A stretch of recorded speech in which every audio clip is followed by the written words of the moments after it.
Salam sejahtera kepada semua. Kawan-kawan, nama saya Nia Shini, murid tahun 6 yang belajar di SJK Simington, Gelang Patah. Sekolah saya cantik dan ceria.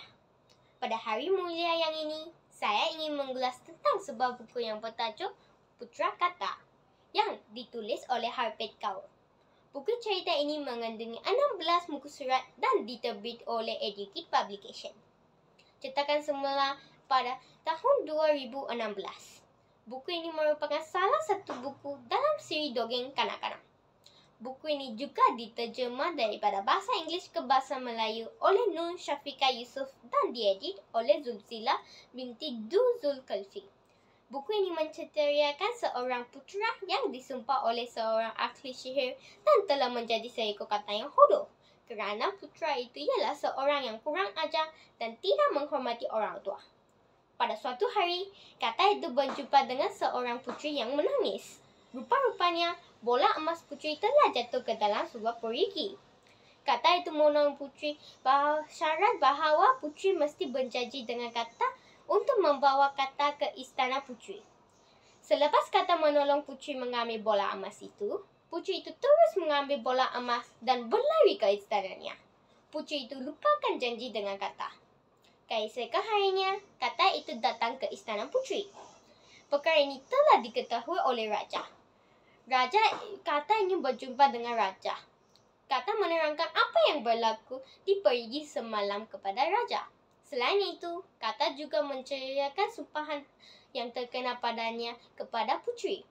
Selepas mendengar penjelasan kata, raja memberitahu puteri bahawa dia mesti menunaikan janjinya. Puteri pun membawa kata ke istananya. Dengan adanya tindakan puteri, tiba-tiba kata itu menjelma menjadi seorang putera yang kacak. Selepas itu, putera dan puteri berkahwin dan hidup bahagia. Karakter dalam buku ini melibatkan 3 watak yang penting, iaitu kata, puteri dan raja. Kata merupakan jelmaan seorang putera sesebuah empayar. Kata ini sangat aktif dan menepati janji yang diberi.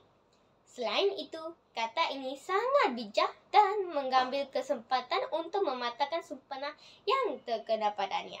Di samping itu, kata ini mempunyai inisiatif untuk mencapai hajatnya melalui perjumpaan dengan raja dan puteri. Puteri merupakan seorang yang pelupa dan tidak menunaikan janji yang telah diberi dengan kata.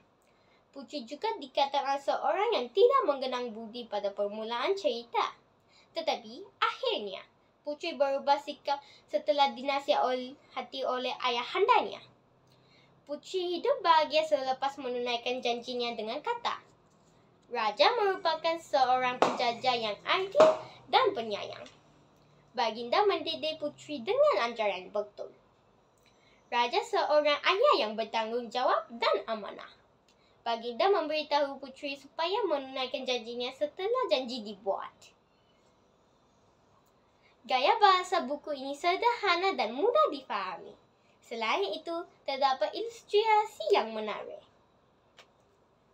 Perkataan yang digunakan mudah dan tidak menggeliru. Sistem bahasa yang digunakan sesuai untuk murid-murid tahun 3 dan 4. Isi cerita dalam buku ini mudah difahami dan senang dibaca kerana terdapat suku kata yang berbeza warna. Plot yang digunakan dalam buku ini pada keseluruhannya menarik kerana watak kata yang berhati cekal dan bercita-cita tinggi. Plot tersebut memang dapat menarik minat pembaca yang membaca buku ini lagi. Kawan-kawan, saya akan merekomen buku Putera Kata ini kepada kawan-kawan saya yang sebaya dengan saya. Buku ini dapat memberi banyak kelebihan kepada pembaca kerana terdapat suku kata yang dibezakan warna. Ini lebih menyenangkan murid yang baru belajar suku kata. Selain itu, pembendaharaan kata yang digunakan sangat mudah difahami. Plot yang menarik juga dapat memikat hati pembaca. Di samping itu, cerita ini dipersembahkan dengan ilustrasi atau gambar yang berwarna-warni. Akhir sekali, Pengajaran yang terdapat dalam cerita ini memberi pedoman kepada pembaca dalam menjalani kehidupan. Kawan-kawan, melalui pembacaan buku cerita ini, saya mempelajari banyak pengajaran yang berguna kepada saya.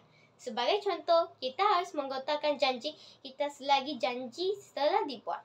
Seseorang yang selalu memungkiri janji, orang lain tidak akan mempercayai kita. Selain itu, kita mestilah menjadi seorang yang insan, yang amanah dan adil. Di samping itu, cerita ini juga menghiburkan hati para pembaca. Buku putera kata ini wajib menjadi teman setiap pembaca. Saya berharap kawan-kawan suka akan perkongsian saya. Sekian, terima kasih.